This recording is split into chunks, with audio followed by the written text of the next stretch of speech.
ಉಡುಪಿಯ ದ್ವೈತ ಸಿದ್ಧಾಂತದ ಯತಿ ಪರಂಪರೆಯಲ್ಲಿ ಅತ್ಯಂತ ವಿಶಿಷ್ಟವಾದಂತಹ ಕೆಲವಷ್ಟು ನಿಯಮಗಳು ಇವೆ.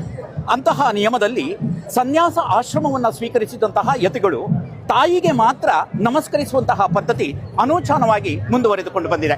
ಇದರ ವಿಶೇಷತೆ ಏನು ಅಂತ ಹೇಳಿದ್ರೆ, ನಮ್ಮ ಭಾರತೀಯ ಸನಾತನ ಸಂಸ್ಕೃತಿ ಒಂದು ರೀತಿಯ ವಿಶಿಷ್ಟವಾದಂತಹ ಪರಂಪರೆಯ ಸತ್ವ ಮತ್ತು ತತ್ವ ಈ ಎರಡನ್ನೂ ಕೂಡ ಅಳವಡಿಸಿಕೊಂಡು ಬಂದಿರುವಂಥದ್ದು. ಇಂತಹ ಹಿನ್ನೆಲೆಯಲ್ಲಿ ದ್ವೈತ ಸಿದ್ಧಾಂತದ ಯತಿ ಪರಂಪರೆಯ ಯತಿಗಳು ಆಶ್ರಮ ಆದ ತಕ್ಷಣದಲ್ಲಿ ಯಾವ ಹಿರಿಯರಿಗೂ ಕೂಡ ನಮಸ್ಕರಿಸುವುದಿಲ್ಲ, ಆದರೆ ತಾಯಿಗೆ ಮಾತ್ರ ನಮಸ್ಕರಿಸ್ತಾರೆ. ತಂದೆಗೂ ನಮಸ್ಕಾರ ಮಾಡೋದಿಲ್ಲ.